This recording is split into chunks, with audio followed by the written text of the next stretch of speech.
What a start to the South African cricket summer.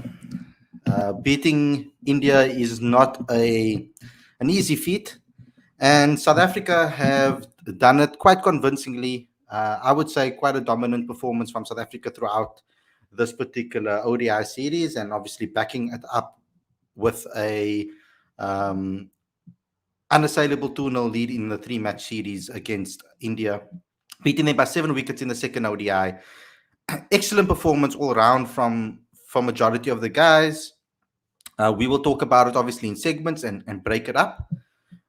Also, I have to congratulate the S under 90s, Deva Brevis with a 96. Excellent performance from that boy again. I mean, top run scorer in the tournament currently, and 100 from our cover star from last month, the skipper, George van Heerden, putting on an excellent performance against Ireland, taking them past 300 for the first time in this competition. So that's a good thing. And all of this we're going to be chatting about today. We'll talk a little bit about the under 19, not too much, because the game is still happening, and it's obviously there's a whole Ireland still have to bat. But let's talk about South Africa versus India and the series win, and what went well, what didn't, and what we expect from the next match. If you are new to this channel and you haven't quite yet, subscribe to this channel. Please click that notification bell for all future videos. Don't forget to also subscribe to Cricket Fanatics Magazine monthly. Everything issues 100% free in your inbox every single month. So go ahead and download that straight away. So without further ado, guys, let's get straight into today's video.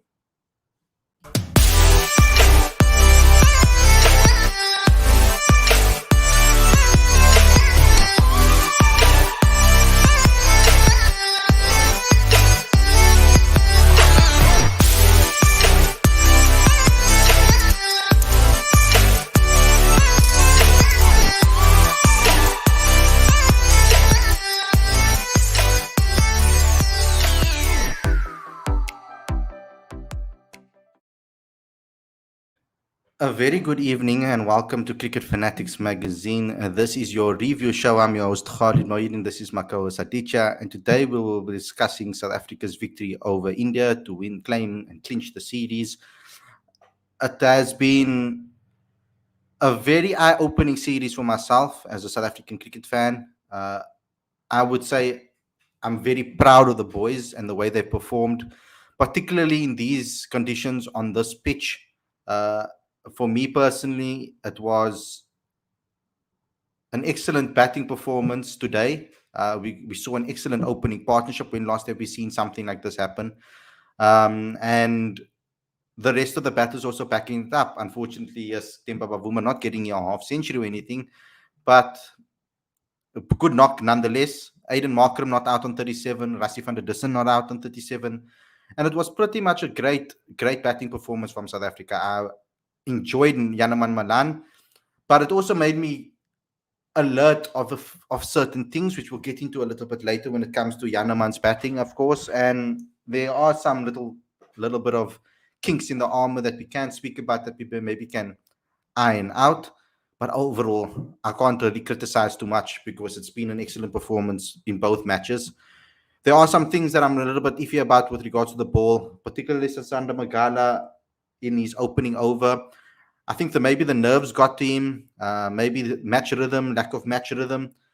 So there hasn't necessarily been a lot of games for him. He's been bubble to bubble. So he came back into the match really well. But that last over of him as well, it was a bit iffy. So Sander seems like when you give him consistent overs after each other, consecutive overs, that's when he's at his best. I don't think the breaks in between really help him with regards to his rhythm. Other than that, the spinners bowled excellently. Lungi Ngidi has been really good in the series so far, I feel, in the test and in the ODIs, showing that he can keep people at bay and keep people stuck at the crease. But ultimately, a great team performance, and I'm really proud of the boys and really proud of the way they've played. And yeah, an unassailable 2-0 lead. So let's get into the discussion. Aditya, let's first start with you. Were you disappointed with the way India performed? Because when I saw the amount of runs put on the board, particularly the back end, the way you guys batted at the back end, those particularly your two all-rounders, you could say, they really put on great a great performance with the bat to give you guys a competitive total. But did you feel always that it was maybe a little too little on the board, runs on the board?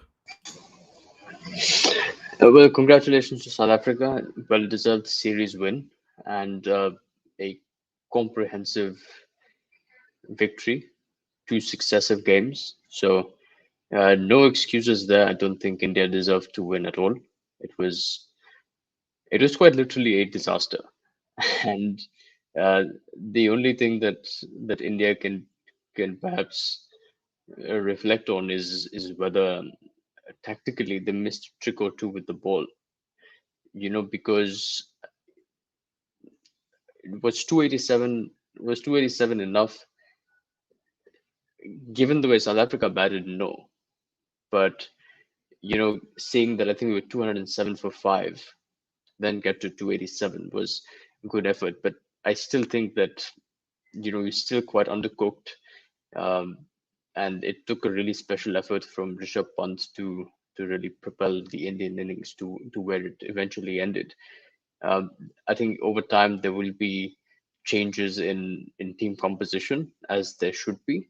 But look, I don't know whether 287 would have been enough or not. Uh, but I think India certainly didn't bowl well enough, because tactically, India went on the defensive too early. Missing that stumping chance of Kuldeep was always going to hurt the morale of the team, if not change the outcome. And ultimately, South Africa was just too good. I think that's we can only tip our hat off to the South Africans. I can't think of anything that we could have done radically different to change the outcome of the game. So I think the only thing I can say is congratulations to South Africa. And also a special mention to Aiden Markram and Rassie van der Dussen, because after South Africa lost 3 wickets, despite being at a decent score, we've seen in the past that you lose a couple of wickets and that can trigger a collapse. But they didn't let that happen, which was fantastic. With the amount of pressure on Aiden Markram to deliver, for him to then put on a 74-run partnership with Rassie van der Dussen and ensure that he finishes unbeaten was a fantastic effort. And the real highlight for me there was when Aiden hit the finishing run, he dived at the non-striker's end when he didn't really have to. That's a sign of a guy who is really committed to wanting to succeed at the ODI game, and that was brilliant to watch. Yeah, Abai, I know you've maybe not been able to watch it live necessarily every single bit of the ball of the action because of the time zones, etc. But from what you've saw, from the scorecards that you've seen, from the highlights that you've watched throughout the series, what is your thoughts on or your analysis of the performance as a whole? Hi guys. Well, I do have a bunch of different things to say, but I did get a chance to watch like the first half an hour or so of India batting. I slept around 1, then I got up around 6:30 to watch. Well, I didn't. Well, intermittently watch South Africa's batting. Going to Aditya's point on whether 287 was enough, I think if we look at recent trends in ODIs, it's it's become more batting favorite, if that makes any sense, because um, now there's a double new ball policy, and you hardly see much reverse swing from the bowlers. So these days, if you make 300 batting first, that's kind of the norm.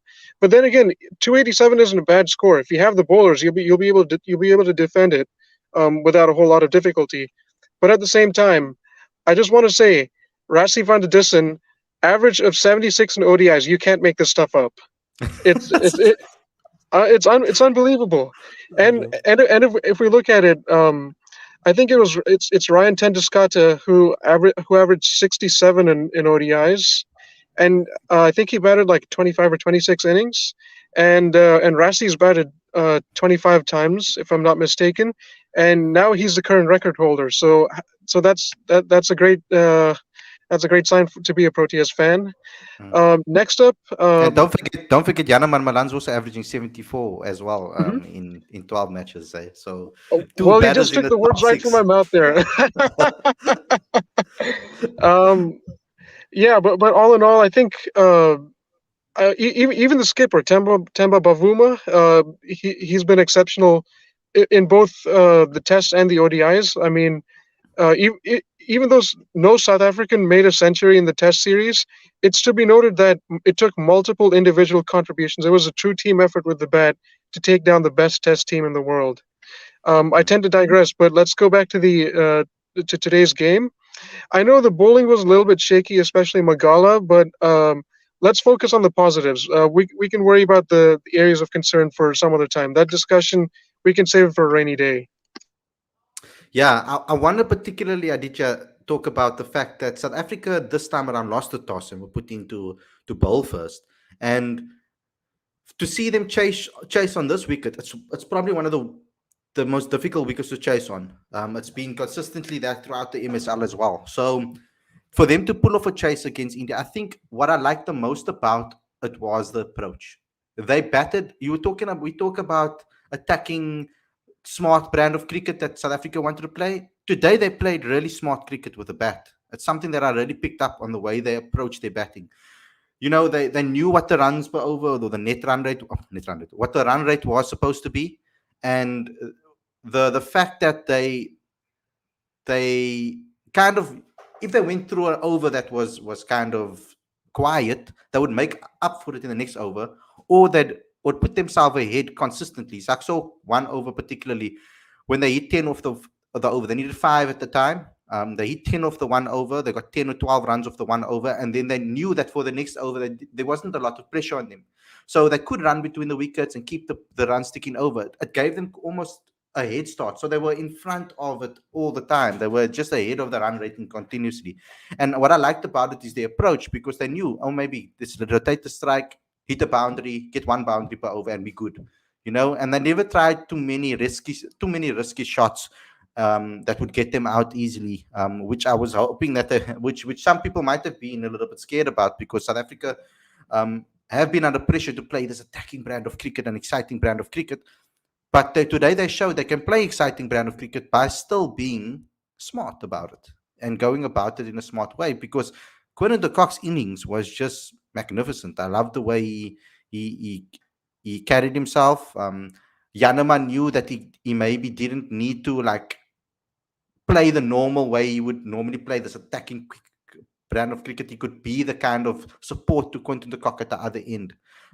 So let's talk about that opening pair and the way they are developing as an opening pair, because I think it's quite remarkable how they are starting to play off each other and learn and actually form a formidable partnership. Before I talk about uh, Quinny and Yanaman Milan, you raised a point about the bowling, and I want to address that because we must commend Temba Bavuma, the captain. When India started off with 63 for no loss, the first wicket partnership was 63 runs. And generally, in any form of cricket, you always want to ensure that you don't lose wickets in clusters as a batting team. Temba was always aggressive in the way that he used Shamsi Maharaj and Aiden Markram. And I think uh, for all the fun that is being made of the all-rounder position in the team um, on Twitter, Aiden Markram takes top order wickets. Today he dismissed Shikhar Dhawan. The other day he dismissed KR Rahul. So I know we tend to underestimate his spin. Aiden himself doesn't consider himself to be an all-rounder, but he does take important wickets. We shouldn't forget that. And the way Themba managed Keshav Maharaj and Tabriz Shamsi was fantastic. It was the difference in tactics between KL Rahul and Themba Bavuma, because KL Rahul was as defensive as one can get when he was playing Yuzi Chahal as a bowler. So that to me was an important difference, and I thought it should be pointed out. With respect to the batting, Quinny and Yanaman Milan, outstanding. They starting from the first over itself, That boundary of Jasprit Bumrah that really set the tone for the innings. And um, they came with that intention that every time there's a loose ball, we're going to dispatch it. It was their way of staying ahead of the game because they felt like as the game goes on, it's going to be harder to score runs. So right in the beginning, when the ball is new, the wicket's still kind of fresh, let's go for it. And they were able to sustain that momentum for a really long period of time without losing wickets, and that really helped South Africa. I think that one shot of Shardul Thakur where Quinton went down on on one knee and scooped it to fine leg was the highlight. That was unbelievable. And to a certain degree, I watched that shot and I felt like this game is over. There's no way India can win this. Um, so outstanding.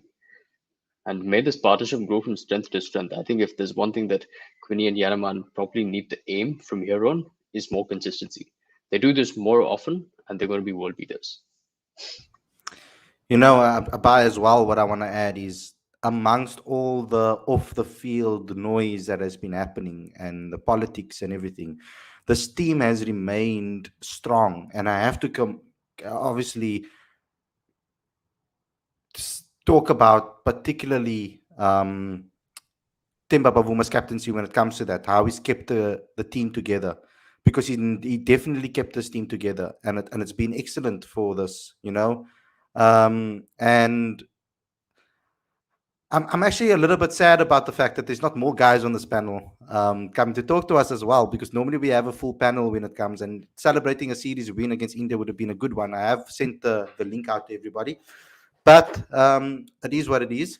But I want to talk about Temba Bavuma's captaincy and also about the off the field things, because the way he's kept the team focused and together and performing the way they have, I have to say that must be the captain that is involved with doing that and keeping the team focused on the job at hand. Yeah, so in fact, when it comes to Temba Bavuma, I like to put it this way: he's a little man, but with a big heart, right? So um, whether there's like administrative turmoil or political tension or whatever the heck is going on, the way he has his laser focus on cricket and how he's been able to get the team to gel together, that's second to none, honestly. And it couldn't be a better occasion. Winning an ODI series against India it's no joke at all. This Indian team has several good players who have lots of experience as well as world beater potential. Just look at Rishabh Pant. He made 85 today, um, and and they have a lot of other good players like KL Rahul is there, and a fantastic bowling attack too. So to be able to negotiate that is definitely a highlight. But going to his batting, I think Bavuma's reintroduction to the ODI side has brought out the best in him, and I think he kind of likes to thrive under pressure. I mean, after losing a couple of early wickets last game in the first ODI, um, he did well to take on a more responsible role. And I don't care if he faced 140 balls to make 110 runs. The fact that he batted through was very crucial. And at the other end, Rassi was able to accelerate, so there was no problem at all there. Yeah. So what's your thoughts on particularly on what India can do to improve? Because I think the 2023 World Cup is coming around the corner. I think that obviously with the new captaincy, etc., that's obviously something that they can work on. They have a new captain that they're also going to be using. I mean, it's something that they're going to have to build as a team unit, because I mean, Virat Kohli, I respect Virat Kohli for actually stepping kind of back, and allowing the new regime to take over. He hasn't really been. It didn't seem like he was too interfering with the captain on the field. Yeah, I think for India, I don't think they're in as bad a situation as some people tend to think, because if we look at the team that went to the 2019 World Cup, to the team that's playing now, they've got most of the same players.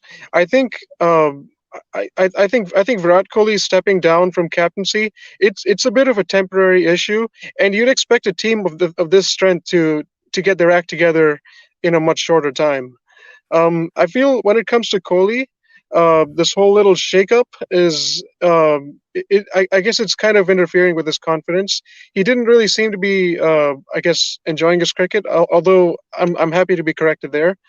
Um, yeah, I think, I think despite how this series went, I, I still do feel that their World Cup plans are starting to come in place. So with that, I'm gonna have to leave, but looking forward to listening to the rest of the discussion. So enjoy, guys.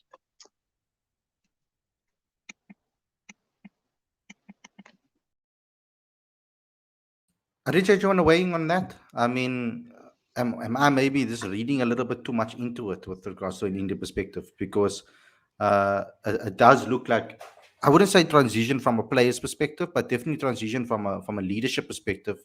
They spoke a lot about it in the commentary, where they mentioned that the team takes on kind of the mood or kind of the characteristics of the captain. We're seeing it with Temba. I feel like the test team similarly is taking on, it looked like it, at least against India, this fighting, gritty nature that they showed in the test series. And now the similarly, that fighting spirit, big heart, playing for the team like Temba. It's something that we're obviously going to have to wait for. I mean, Rohit Sharma must still come back into the side, etc. So that's going to obviously change things a hell of a lot. Yes, definitely. In Indian cricket generally, I don't think it's as much of a transition from one captain to the next, or one coaching team to the next. And as Jasprit Bumrah said in his pre-series press conference, that his job remains the same, irrespective of who the captain is, or who is in the coaching staff. Uh, but look, I think I don't want to make excuses for the Indian team here, but I think there are a couple of things that have contributed to them playing in the way that they have. And one thing is certainly that they're rediscovering themselves in ODI cricket. When you have 8 out of 11 players who haven't played ODI cricket in 10 months, it's going to take more than 2 games to be able to rediscover your mojo. That's one thing. The other thing is that when you lose an opener of the caliber of Rohit Sharma, and you have KR Rahul, who up until this point has been batting at number 5 in ODI cricket, that's going to change the balance of the team. So there are a couple of things that have not really worked in India's favor. But in saying that again, there are no excuses. The other thing is, I don't know, the Indian team just look tired to me. They don't seem to be having that intensity, and perhaps this was an opportunity for the Indian management to arrest a few key players and play some of the younger talent in there. I was really excited to see Ruturaj Gaikwad be a part of the squad. It would have been amazing for him to get an opportunity here. The other thing is that the sixth bowling option, the all-rounder Venkatesh Iyer, he is a terrific talent with the bat, but I'm not sure that bowling at 125 is going to cut it as your sixth bowling option. I know there was criticism for him not bowling in the first game, but I think ultimately when Hardik Pandya is fit again, he's going to slot straight back into this team. So yeah, I don't know. It's tricky for India at the moment. I don't think it's all doom and gloom at all. That's certainly not the case, but it's disappointing to see how comprehensively they've been beaten by South Africa. Let's get Aaron's thoughts before we obviously open up the lines for everybody. I will post the link again in the live chat for you guys to see.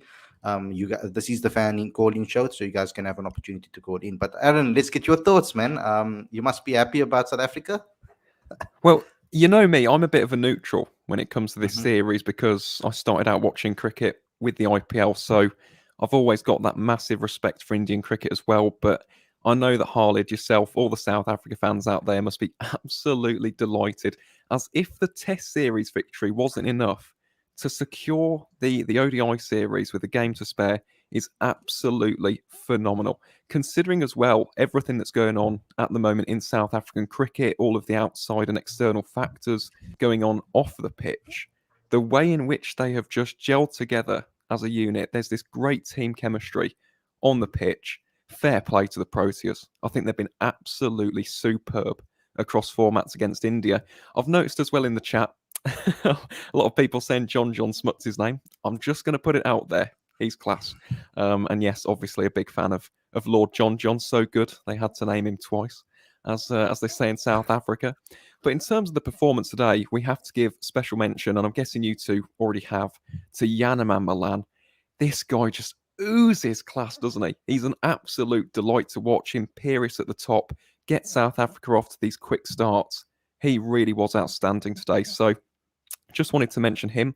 And another thing as well, not just one leg stumping in the series, but now a second one as well between Ondila Pethalakwayo and Quinton de Kock. As a connoisseur and appreciator of the leg side stumping, I must admit that I enjoyed that one as well. So all I've got to say, congratulations to the Proteas. I won't start talking for that much longer. I know we've got fans on the line, but honestly, great result for the Proteas, and long may it continue. It's nice having a smile on our faces, isn't it? Instead of, doom and gloom, pessimism, a bit like us with English cricket at the moment. It's nice to have some smiles on faces, shall we say. Mm-hmm. It is. So our first caller is on the line. We're going to bring him on right now. Keithan, welcome to the show, brother. What would you like to say? Thanks, Khalid, for having me. Are you able to hear me? Yeah, we can hear you. Yeah, so it was a great victory for South Africa, and the entire panel would have made it even more better here. But so it was a comprehensive win. I don't think I expected it, or anybody did expect it, but everybody played their part. And I think there's only one particular thing that you would miss in this game, that the fielding was really bad. They dropped a couple of catches here and there, and probably a run out chance. But if those small things aside, it was a complete victory. Uh, and one thing that I would like to sort of talk about the South African side here is the number seven spot. Like today, India, they lost a lot of wickets in their 25th over or 30th over, and then Shardul and Ashwin got them to a respectable total.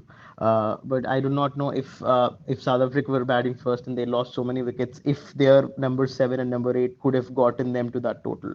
So that is something South African team should work on probably. Andila had a good a knock against Ireland, no Netherlands, but then he's a little inconsistent. He's decent with his ball, but then I'm not too sure about him being number seven. Number eight probably is a good spot for him. Agree. Janssen is also a good number eight. So I hope Dwayne slots in at number seven going forward. So that will probably make a complete team, getting Rabada back, Nokia back. So yeah, South Africa looks good. Probably eyes on the World Cup, right? 2023. Yeah, well, South Africa, every single time the World Cup comes around, we hope that we can win it. And we get disappointed so many times, but let's be optimistic. I'm very happy about the way we played in this particular series. But for Ketan, from your perspective, India, what are your thoughts on India? And was it because I thought personally that I was a little bit scared about particularly the two ball games, because I knew that the wicket is probably going to be more conducive for like spinners, etc. And that's where India normally thrives. And playing spin is normally a strength of India. But in recent times, we've seen maybe not so much really. You have a few guys that have been also falling or going out to spin. But what is your thoughts on India, and where are the areas for improvement? I think the bowling was a little flat today, apart from Bumrah. Yuzvendra Chahar also was very good. He did not get enough wickets, but I think he bowled very well. He almost got Bavuma. I don't know how it missed the stumps, but yeah, Yuzi was very nice. Uh, Ashwin, maybe when Jadeja is back, anyway, he's going to take his place, so it's fine. So it's like Aditya was saying, it's not gloom and all. It's decent side. It will pick up. There's just one series loss, so yeah, not to worry about much there. But Rahul's captaincy, people also were talking a lot about his captaincy, but yeah, probably he's not a finished product. But I think he can take his time. Anyway, Rohit is going to come back and take the captaincy. So yeah, it's not too bad. And in India, a single loss can make a newspaper headline, so that's not a big deal. People are going to talk, but yeah, it's still a strong team, and it's bound to come back stronger after the series loss. Yeah. Thanks a lot for coming on the show, brother. Always love your thoughts. I hope to hear from you soon. Thank you, Khalid. Thank you, everybody. Thank you. Okay, cool. So we've got our next caller on the line. I'm going to bring on Ashwani now, fan favorite as well. Welcome to the show, Ashwani. Your thoughts, brother? Yeah, very disappointed. That's my thoughts. Yeah, I think what can I say about India's team? I think it's India's performance are really, really disappointing. But I think South Africa deserves the credit. They played really well, fantastically. Uh, Coming to, I think my main issue is India's bowling. I think India's bowling average in ODIs. If you, I have stats which I want to share with you. India's bowling averages in ODIs from January 2020. I think it is 49.25. I think which is lower than Zimbabwe. Zimbabwe's I think 43. So I think you can say that how can uh, how can the team perform in white ball cricket so well if your average is around 49.25, and also their economy rate is above 6. So I think India need to work a lot on this aspect as well. And I also want to say that I think India need to rest Bumrah, because I think for his workload they need to bring Prasidh Krishna and Mohammad Siraj uh, uh, to their ranks. I think if you want to lose the series, I think you should lose with the youngsters, not with the experienced one. That's my point. Is I think India should try guys like Rituraj Gaikwad, Rituraj Gaikwad, and bring KL Rahul to the middle order, which I think strengthens the India's batting. And with the bowlers which I suggested, Prasidh Krishna and Mohammad Siraj. And I think after this series, you saw 5 to 6 changes in the India's white ball team, and its requirement, and it is basic requirement in India setup. As I told you earlier, that India's white ball cricket is outdated. I think they need revamp like England, which England does after 2015, where they lost to Bangladesh, that epic quarter final, where I think their team rebuild after them. So I think India needs that type of rebuild. And I have picked my players, which I think come to India's batting lineup. I will pick Shubman Gill. I think he will be your next future middle order player in white ball format. And that guy called Sanju Samson. He's little bit inconsistent, but I think his game is suited to the you can say the modern cricket demands. Obviously, KL Rahul will be there because he plays as a floater, and Mr. Surya Kumar Yadav too. India need a player like Devon Conway in the middle order, who played like a floater, who can, you can say that, take singles and also plays big shots. India need that type of player in the middle. How far is Padikal, would you say, from possible future I India think call-ups, etc.? I think Devdutt Padikkal is a fantastic talent, but I think there are more players which are in the queue and in front of Padikkal. Padikkal, I think, surely will get chance, but I think first of all he will get chance in the T20s. He will get chance. I think you can say that 1 or 2 years time, or after 2023 World Cups. It's amazing also how Shaw as well. Like there was so much hype around it. I thought he was going to be like the next like big thing for India, and He still could you be. know, yeah, he still can be because he's still young. But I'm saying like, where is he now in the picking order currently? Seems like this is kind of the focus for him. He's he is around, and if you look at what he brings to the table, with the degree to which he can attack he can tear apart bowling attacks. That's obviously something that any Indian team would want. But I personally feel like Kumar Gaikwad has jumped ahead, has leapfrogged Shaw, Shubman Gill, and Devdutt Padikkal, because he's consistent. He's got a great technique, and he can outthink oppositions.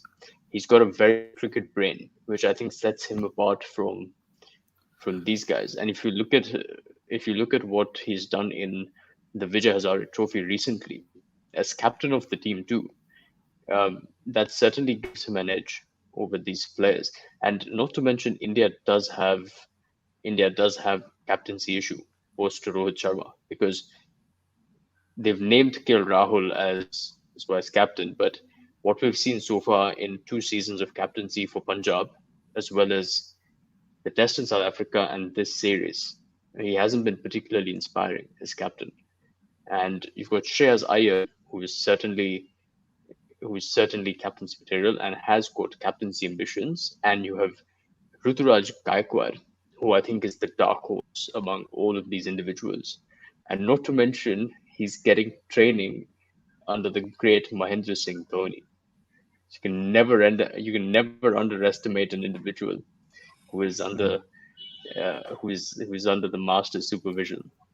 So Yeah, it's almost like Dewald Brev is getting mentorship from AB de Villiers. That's Maybe. that type of level. So, it's funny how Ashwa, he's called Baby AB on an ICC channel also. That is yeah, hilarious. it is hilarious. It's hilarious. Everybody's gone with that. And you know what's the funny thing about it is that, or the great thing about it is that it hasn't affected his performances. He's just gone about his business. And that interview, what you're talking about, that you sent me, Aditya, what I liked a lot about it as well. I'm sorry, I'm going off topic here, but what I liked a lot about it is the fact that he mentioned specifically that, and I like it because it's what I've told him as well. So I've spoken to him about this myself. So it was nice to hear him say it, and that it actually has gone in, because I'm probably not the only person that has told him, but like he said that yes, he likes to be seen as like AB de Villiers and as his hero and all of these things, but he needs to be his own type of player as well. And when he said that, I was like, my boy, my boy, well Hang on, done. hang on. My boy,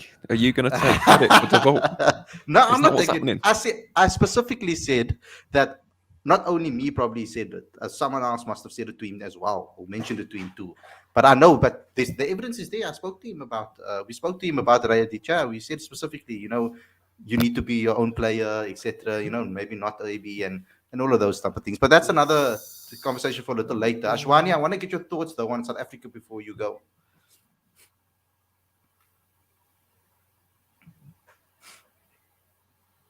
Ashwani. Yeah, I didn't listen because my network issue is lost. Oh, sorry. I just want to hear your thoughts about South Africa as well before you go. I think yes, South Africa is very very impressive. The issues they are facing in the backside, and I think they perform really really well.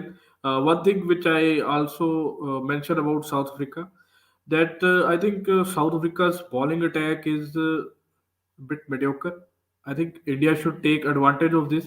But I think in near future they have to strengthen their bowling attack in the white ball format.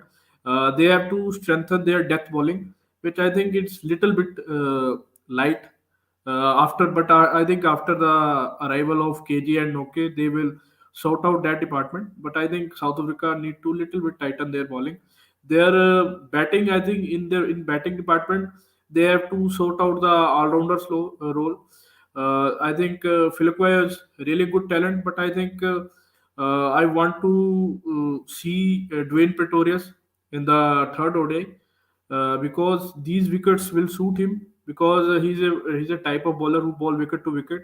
I think Philippa, I can say that he little bit underutilized his talent, because he played for so many times. I think he should be the permanent member of South African team at that moment. I think he should do little bit more to get into his place in South African side. Okay, Ashwani, thanks a lot for coming on the show. Really enjoyed your comments as per usual. I'll chat to you again very, very soon. Thank you. Cool. So let's get back into it, guys. Let's get back into the discussion again. Sorry, I have to address the chat. Yes, Just for, please do. for 1 second. Right, for Jean, I'm only 20, so that'd be like very, very, very young. And just look at the one above as well from Abhijit. Look at this. I read that. As who do you want to see from England, from the under-19 England team, and that isn't what it says, is it? When you read it again. So yeah, chat's been going off tonight. I must admit, it's been a good stream. Again, this is what happens. This is what happens, though. You know, when there's some optimism, some hope, everyone's happy. I love it. You know, it's good to see. Yeah. It's refreshing, shall we say? It is very refreshing to see. Like I said, I want to talk a little bit about the next game. I think that I would like to see a shake up a little bit, give the test guys a rest, and it will be interesting to see if they give Aiden a rest out of those test groups of players. Would you? Because I wouldn't. I'll let him play on. I'll let him play through. There's enough time, if I feel, in between this series as well as the. I think that there's enough time between the rest between this series and the test series, and I think he needs it. He needs cricket under his belt and to play. But then again, the bubble life, it's also bothering me a bit. Maybe he needs some time, like to free his mind. Stuff it. You know what? I'll just rest everybody that's in the test team. Let me change my mind on that. I think everybody But that's this test series is players done on should Sunday, give it. though. Yeah, So yeah. it's not too long away. Should be fine. Yeah, I mean, I would like to see some new guys in the team, like Zubair Hamza, Calvin Reina, George Linder. I want to see some new guys, fresh guys into the team and given a job. So maybe another opportunity for someone like why am I blanking now? John God. Smuts. No. Wayne Parnell. No, not Wayne Parnell. Dwayne Pretorius as well. Give him an opportunity. We've got another caller. Hunain is in the back end. You're welcome to the show, brother. What would you like to say?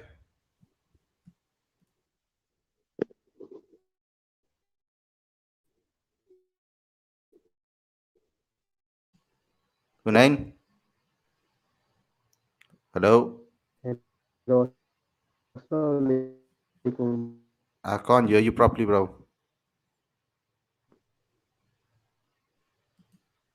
Okay, you can call back. I'm not hearing anything coming from your call.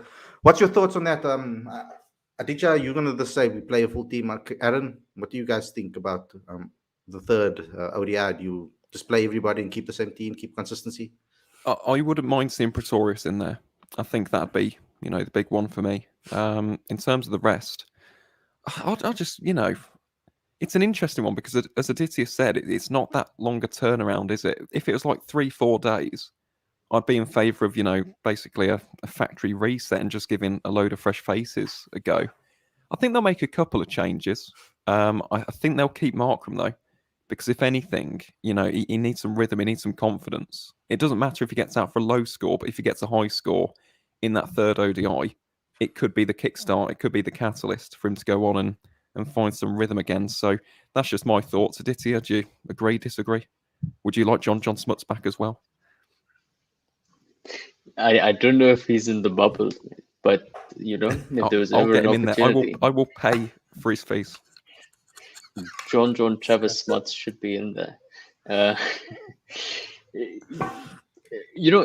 From Indian teams of the past, and I think about the way that they managed Sachin Tendulkar, at least for the last 5 years of his career. Every time the stakes attached to a game, he would play. If the game was dead rubber, he wouldn't, because the thought behind it was that Sachin would get rest. A new player would be groomed in that process. And ultimately he would be equipped to take over Sachin once Sachin retires. So I feel like there is merit to that thinking, but the turnaround is fairly short. So I don't know if if South Africa might go in that direction, but I certainly feel like India should go in that direction. Mm, There's no real point in bringing Ruturaj Gaikwad all the way to South Africa and then not giving him a single game. And mm, in this case, I think at least six players of the team should be rested for the next game. It's mhm, okay. I mean, if the result and the result at this point is quite irrelevant. So, mhm. if a bunch of players get some exposure, I think it would do them a world of good. I just want to. I see Lawrence is commenting. We had a little discussion on Twitter, myself, him, and his brother. So if you guys do want to come on and have a proper conversation with me about what we discussed about Boucher, about Smith, and about everything that's happening with CSA, you're welcome to call in and have a chat with me. I prefer to talk to you like this than to talk over Twitter. It's just not enough characters for me to get all my emotions out and have a proper conversation. I think it's better if we can go back and forth and really have a conversation about it. So come on. We've got another caller. I'm a little bit nervous about this one because I'm not sure if it is the Hashit, but is it the Hashit? Welcome to the show. I would like to hear what you have to say, brother. Yeah, I am the one. Yeah. Wow. We've been waiting for this moment for so long. How are you doing, brother? Yeah, me too. I'm fine. How are you all? I'm good, thank you, man. What would you like to say? Yeah, South Africa played really well today. I really liked Janneman Malan's batting performance and the aggressive intent by Quinton de Kock. Nice to see Quinny back in form after such a long time. And Mhm. yeah, Aiden Markram seemed to have adjusted well in this role, but we'll have to see how he goes on if given a consistent run at that position. But I still feel he's batting at a wrong place, messing up with Rasi's and Miller's batting spot, which I think is a spot too low where they are batting now. And yeah, congratulations to South Africa. Now, yes, with regards to India, I watched some of the people saying they should make radical changes, but I don't think so. You don't make a team by just making changes after just two losses. You need to give the players some consistent run of games. For example, Shreyas Iyer, if you drop him after two losses, there's no use of playing him. At least give him one or two more series and see how he performs at that spot. See, Rishabh Pant also failed in the first game, but he came back stronger and uh, see how he played today. So yeah, and even Venkatesh Yeah. Iyer needs to be back because there's no other all-round options available in the domestic circuit. Also, not much who can offer both with the bat and the ball. So yeah, the Yeah. player should be Ab- backed and no radical changes should be made. For resting players and workload management, it's okay, but you shouldn't drop players just after one or two bad games, I feel. Yeah. Yeah. Especially if they've shown some sort of signs, like in the game to show that they have some talent and quality. Yeah. Yeah. Even So. last IPL, for example, Ruturaj Gaikwad, I guess it was 2020. He played first three, four games and he was totally out of sorts. And then look, when he was backed by MS Dhoni and how he came back. Mhm. So yeah, they need to be given a consistent run and the confidence by the team management. That's how they're gonna perform. They'll not perform overnight or just after one or two games. So Mm. yeah. Yeah, and I want to get your thoughts because I know you're a big David Miller fan, and I'm looking at the Yeah. lineup as well. I'm looking at the lineup as well, and Aiden at the moment currently at four. It's pushed everybody like, or at least Rassi and David extra place down. Can you see David Miller playing that finishing role for South Africa, that number six? Because we've been looking for a designated number six, and I think South Africa hasn't really necessarily found it. Aaron's been calling for John Smuts and all of those type of players to come in, but I mean, can you see David Miller playing that role for the last bit of his career at least? Actually, don't have any other option. For the Yeah, last 10 years, he's playing that role for them, yeah, and they don't seem to have any other option. I would like him to bat at four or five, but they don't have any players in the domestic circuit or even in the MSL. We didn't see any finisher type of player who could play that role consistently.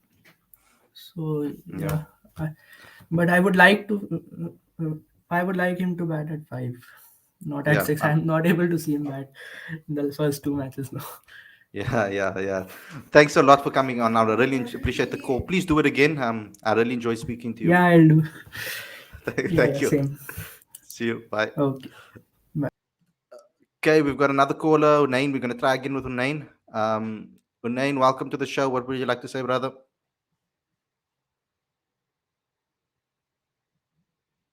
Nothing, no sound.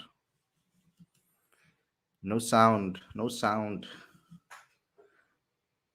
Okay, we're gonna have to try with you again. I'm not hearing anything coming through from your side. Yeah, sorry about that, Tunain. Prank call again. Yeah, so also I have to congratulate Mark Boucher and the coaching staff as well for doing for those victories as well. With everything that's going on currently, it must have been difficult for him to lead a team out here and get a performance as well. So congratulations to Mark Boucher. We need to kind of also separate what's going on off the field with regards to everything and the allegations and everything that's gone down. We have to kind of separate the two between that and what's happening there and what's happening with the Proteas itself and the team. Through all of this nonsense that has been going on, we still have a team that has pulled off magnificent victories in both in a test and in an ODI series against one of the best teams in the world. So very, very awesome. Thanks a lot, Tashrif, for the super sticker. You are awesome. You always giving me a good tip. I can go now and buy me a nice coffee or something. So What's a super yeah. sticker? I've never So- seen that before. So super chat, you can either choose a super chat to write a comment, or you can just provide a a sticker, just to give a tip, just so it's not a bare super chat. So yeah, that's kind of a super sticker. Well, read the rest of what Taz Reeves put. He said he loves the Proteas and superb team effort. You know Yeah, what? Again, I'm there's going to, but you lots of asked me love a in the question chat. midway. Superb team effort. Love the Proteas. Thank you, Tashrif. Let's get the final thoughts for everybody. Aditya and Aaron, let's get your final thoughts. Aaron, you go first. Can I just say one other thing that I've been absolutely dying to say all show really? George Van Heerden, century, scored 111 against Ireland in the Cover under-19 World Cup. star. Cover Exactly. star. Yes, George Van Heerden. Exactly. So I thought I'd get that in there. Devol also scored 96, I believe, and I have to say this guy's name in a South African accent, Matthew Boast. 2 wickets already. Because if I say it, sounds like he's a county cricketer, Matthew Boast. More like Matthew Boast, okay? And I hope that I haven't absolutely butchered that. But again, just to reiterate what we've gone through in tonight's show, and isn't it fantastic? We're all in a really good mood, but outstanding from the Proteas from start to finish in this series. I know the fielding at times could have been better. But aside from that, with the bats, with the ball, the team chemistry, the dynamic of this squad moving forward looks incredibly promising. It really does. And I know I say we haven't. I'm not sure if you two would have mentioned it beforehand, but Bavuma's captaincy as well. I think we have to give him a lot of credit leading from the front in more ways than one, with the field placements, with the bowling rotations, and of course with the bat in hand. I've been mega impressed. I really have. I've been so impressed with this Proteas team. So for South Africa, heading into that third ODI, very much more of the same. Did you want to say something, Khalid? No. When you finished. Okay. And then Sorry, man. Sometimes I lose my thought process and I just want to talk. So I need to slow myself down. No, it's absolutely fine. I was absolutely fine doing that. But in terms of India, yeah, hopefully, fingers crossed from an Indian perspective, you can get some pride back in this series. 2-1 is better than 3-0. And again, it's just something in that mental side which you can take away from this series. It's been very, very disappointing, to say the least, losing the Test series. You've now lost the ODI series. But, just finish off with a positive. That's what I want to see from India. If you win the toss, bat first, go out there, score a few runs, take a few wickets, end this series on a high. That's all I'd say. I just want to talk about the under-19s before we sign off, Aditya, if that's cool with you. Okay. So I want to ask you, actually, Aaron, as well, because I know you also watch the different age groups as well. I don't know how much of George Van Heerden you watched today or over this particular World Cup, but I don't know why at this point I was watching some of the games because I was streaming the under-19 game while I was watching the other game on TV. So I don't know if it's just me or if my radar is off or my assessment is off. But when I look at George Van Heerden and the way they're using him in the batting lineup for South Africa, it reminds me a little bit of how England uses Owen Morgan. Like when there's certain match situations where they'll maybe pull him up the order or they'll move him down at the end. Like he's a floater in that middle order. I feel he can bat anywhere from 3 till, okay, not 3 because that's Deva's spot currently, but maybe 4, 5, 6. Like I see him being able to be like that floater that I think it was Ashwani that spoke about having a guy that floats around there. I see George van Heeren is such a talented bloody batter, man. He performs like I watched him throughout this. He had that like he had a slow start. You know, he scored I think a 20 or 30 in the first match, and then a 30 in the second match, and then now a century. I mean, phenomenal. 111 of 93 balls. He was going at the ball, a runner ball until he's 100, and then ended up with a strike rate of 119. Dewald Brevers, my God, 96 of 122 balls, batting really, really well. Very heartbreaking that he couldn't get another century. But I have to give props to Michael Copeland for that 43 of 18 deliveries. My word, I was waiting for this boy to put on a performance like this for so long. For so long, I've been waiting for this because he's been struggling to settle in at Boland. He's really been struggling to settle in and find himself in 4-day cricket. But my God, this is the type of innings that I was looking for, because this is the type of performances that I've heard of, that he's this quick, free-flowing type of batter that can hit the ball around the ground. So excellent performance from him as well. He's also kind of what South Africa need. It's been what we're talking about in the ODI and the T20 format. Someone who can come in, just that destructive hitter at the end of an innings, you know, a barrage of 4s and 6s. I think he scored 4 6s, didn't he, in that innings? Was it 3 or 4? I know he hit a few. Either way, my goodness, some really, really clean ball striking. So, yeah, fantastic from Copeland as well. I was going to give him a little bit of a mention, and I can't mention the Under-19 World Cup without mentioning the England boys. I just can't. Jacob Bethel, outstanding. Oh, captain, my vice-captain. I said he was so good. 18 years of age, possesses all the talent in the world. He really is someone to watch out for, as is Tom Prest. That's all I'll say. And Monday night England boys. No, that's not all you'll say. I want to ask you about Ireland, because I was very impressed with Wilson. And I was very impressed with the other seam. I can't remember his name now. The other quick bowler that is a Doherty. It could Doherty? be. It could be. Let me just check here. I'm see who took the wicket. Then I'll remember. Yes, Doherty. He bowled Cunningham. Yes. Yeah. I was very impressed with their seamers. What's your thoughts? Am I maybe just looking at it a little different because South Africa maybe lost their wickets to them? What's the buzz around them as players, as bowlers? Oh, they're good. I'm not being funny. I think Ireland at the moment have got excellent seam depth. They really have. I mean, even in the men's senior squad with the likes of Josh Little, Craig Young, Mark Adair, they are producing some really good seam bowlers. So watch out for those two, Ruben Wilson and Liam Doherty, two very, very talented young seam bowlers indeed. Tim Tector as well. He's someone to watch out for from Ireland. And I think, if I'm not mistaken, in the chat, I think some people have been mentioning Philippus LaRue, who, again, just someone to watch out for. There are some interesting names in the Ireland squad. I know that's, I don't think they're going to win the game now. I've just seen the score 25-2. They're not in the greatest of position. But honestly, in Irish cricket right now, Harry Tector's another one as well. I know he's in the senior squad now. He's had a ridiculous 2021. He scored like 6 or 7 50s in his last 10 innings. So, yeah, a good way, I'd say, to set up the next generation of Irish cricket. I think it looks very, very promising indeed. Yeah, and Curtis Camphor as well. Yeah. We're going to try our name one more time. Welcome to the show, brother. What would you like to say? Can I hear you? Can you... I hope you can hear me. Yes, thank you. We can hear you. What would you like to say?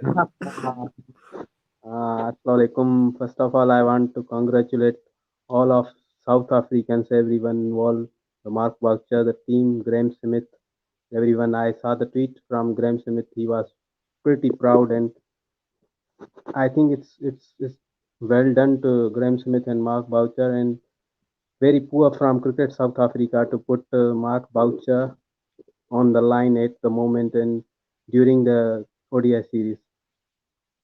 I want to talk about that a little bit. Let's dive into that a little bit. Aditya, maybe you have some opinions on that as well. But my opinion on this, on the CSA matters, is that there is a disconnect, I feel, between whatever they do and what the team does.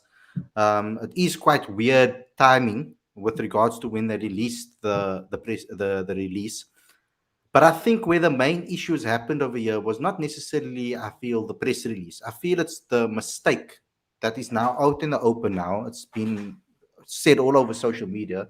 I don't appreciate that has been taken off a private WhatsApp group and been shown to everybody outside that WhatsApp group. The WhatsApp is supposed to be for media only, and yet that mistake was blasted out to the rest of the world, which I really feel is very unethical and wrong, which shouldn't be happening. It's like if you were talking in a private WhatsApp group with your friends and you were saying something personal, you don't want them to blurt it out to the rest of the world. That's just not right. So if you wouldn't want that to happen to yourself in that manner, it's a similar situation with regards to the WhatsApp group from a South African cricket media perspective. But nonetheless, it happened. Um, the thing is that the announcement was weird timing, and I agree. But I don't think that it affected the team as much. Clearly, it didn't because we won both series, as well as we performed very well in the World Cup, even though all of that stuff was happening off the field as well. In fact, I feel that it brought the team closer together. Whatever's been happening off the field has been bringing this team closer together and the culture. The fact that the players already knew about Boucher's sanctioning, they knew about this. He was given the apparently he was given the sheet of his misconducts, etc., and what he's been charged for a couple of days ago already. So I'm sure that the players knew, and the players did know because they heard the SJN hearings and what has taken place over there and what he was accused of anyway. So it's not, and when Enoch Nkwe was let go, the team was obviously notified about the reasons. So the players knew about all of these things already. So I don't think it's as big as a thing as people are making it out to be. I think it's been blown out of proportion a bit on the effect on what it's having on South African cricket on the Proteas perspective. Because if you're looking at the Proteas performance wise, it didn't really affect him that much. But I would like them to get their timing better, first and foremost, and I will agree. And I would also like a little bit more transparency with regards to these matters, not only from Cricket South Africa themselves, but also from Mark Boucher and also from Graham Smith.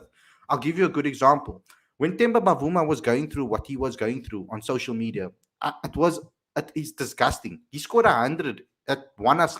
Basically, him and Rassi won us that game, the previous game, scored a magnificent 100 in a difficult circumstances, and he was torn apart again on social media for being too slow.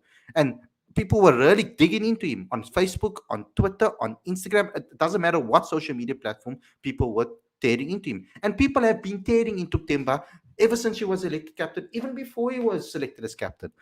I have a gripe with Boucher as the coach, and that he did not come out and say, because it could have been easily resolved. A simple presser, he could have come out and said, look here, Temba Bavuma is my captain. Temba Bavuma as a player, this is what I expect from him. This is why I'll be picking him. And that's why I feel, he's in the selection as a team. This is why I feel he's the right captain. This is why I feel that he's the right player for us. And that's what I think about him. And this is why he's a player. This is why I feel that he should be playing in the side. It's these characteristics. It's this what I like about him. And that is why he's selected in the side. It could easily be ended. Yes, people might not agree, but at least the coach came out and gave his reasons for why he picked Temba Bavuma. You see it every single day in football. When something happens off the field and coaches come out and they speak. We saw it now recently with Ronaldo and Ragnick. Ronaldo was very upset we were being subbed off, and Ragnick gave his reasons for why. And we don't get that transparency from our coach. He doesn't give the reasons on why we select him. The same with Antile Pechlekwayo when he gets criticized, or anybody gets criticized. Simply, the coach should come out and say, look here, I know, because I'm sure he sees it on social. I'm sure he's on social media and he sees all of these things happening. He could easily come out and just say, this is the reasons why I'm picking these guys. We back them, we believe in them, and that's it. Final, end of story. But it is terrible timing, I feel, from Cricket South Africa, and they need to improve that. I don't know what their aim is. Maybe it's a power move. I don't know. But ultimately, thank you for bringing up that point because I could get my thoughts off my chest. Khalid, Hello? Yeah? Khalid, I want to say something. Yes. You were talking about that Mark Boucher should come up and say that he's our captain.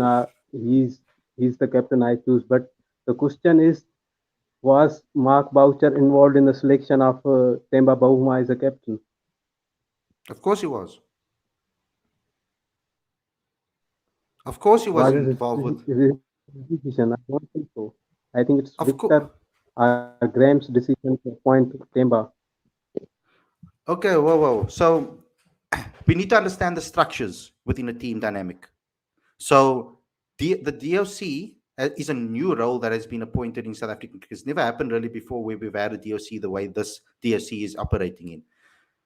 So currently, you've got the DOC who makes basically decisions based on the board.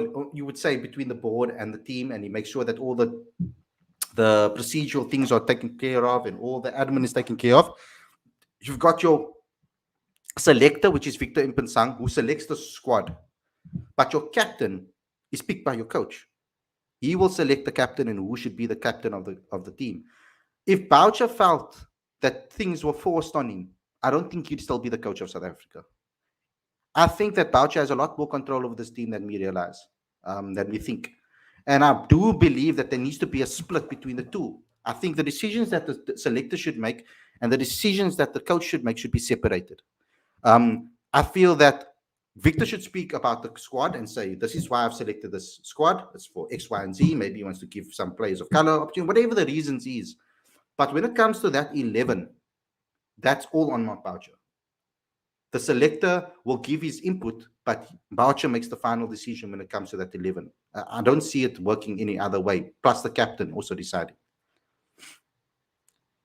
But Tunaim, thanks a lot for coming on the show. We're going to have to wrap up very soon. But I enjoyed your comments and thank you for bringing up those points. Aditya, let's get your final thoughts, please. And then Aaron.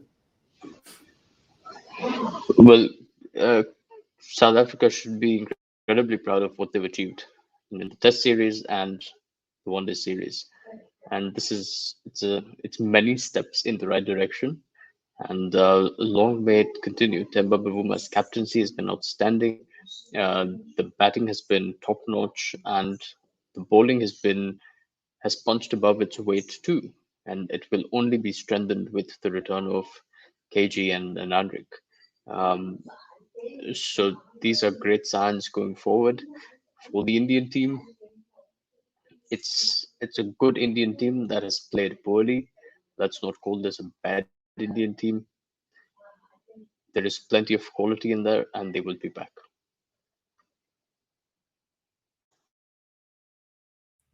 Yeah, sorry, I was on mute. I didn't realise that. I've already had my final say on the series, just a final say for the show. Oh, the cricket connoisseur curse has taken full effect, hasn't it? Tim Tector, who I bigged up as the Irish captain, has had his stumps uprooted by Matthew Boast. So he's now got a threefer. And so I've cursed yet another cricketer on a live stream. But life goes on, doesn't it? I'll have to stop talking when teams are playing. But yeah, if you're a South Africa fan, rejoice. Apologies to the Irish fans out there. Ugh, I just doesn't make him a cannot bad right. player. Doesn't make him a bad player though. I know, but it makes it's annoying for me. It's annoying for me. It always happens. I said this, 2019 Ashes. I'll never forget it. One of my first ever live streams on Instagram, and I said Johnny Bairstow's looking good here. I reckon he's going to get a ton. 2 balls later, nicks off from Pat Cummins. I was absolutely furious, and ever since then, it's become a common theme. So apologies to Tim Tector and for Matthew Boast. Well bowled. Yeah, so we can add an extra C to your name then. Yeah, well, the cricket connoisseur curse, or the cursed cricket connoisseur. Guys, thanks a lot for tuning in. I hope you guys enjoyed this episode. Don't forget to smash the like button, comment, share, subscribe, click the notification bell for all future videos, as well as subscribe to Cricket Fanatics Magazine monthly. Every issue is 100% free, straight to your inbox every single month. The link is in the description for that. I really appreciate all the support during the series so far. We have one more game to go. Thanks a lot for all the support, and thanks a lot for tuning in every single day. We will see you again on Sunday evening. We'll do let's think about this one. We'll do like a podcast review show basically. So thanks a lot for watching, and we'll see you guys Sunday evening. Take care, everyone.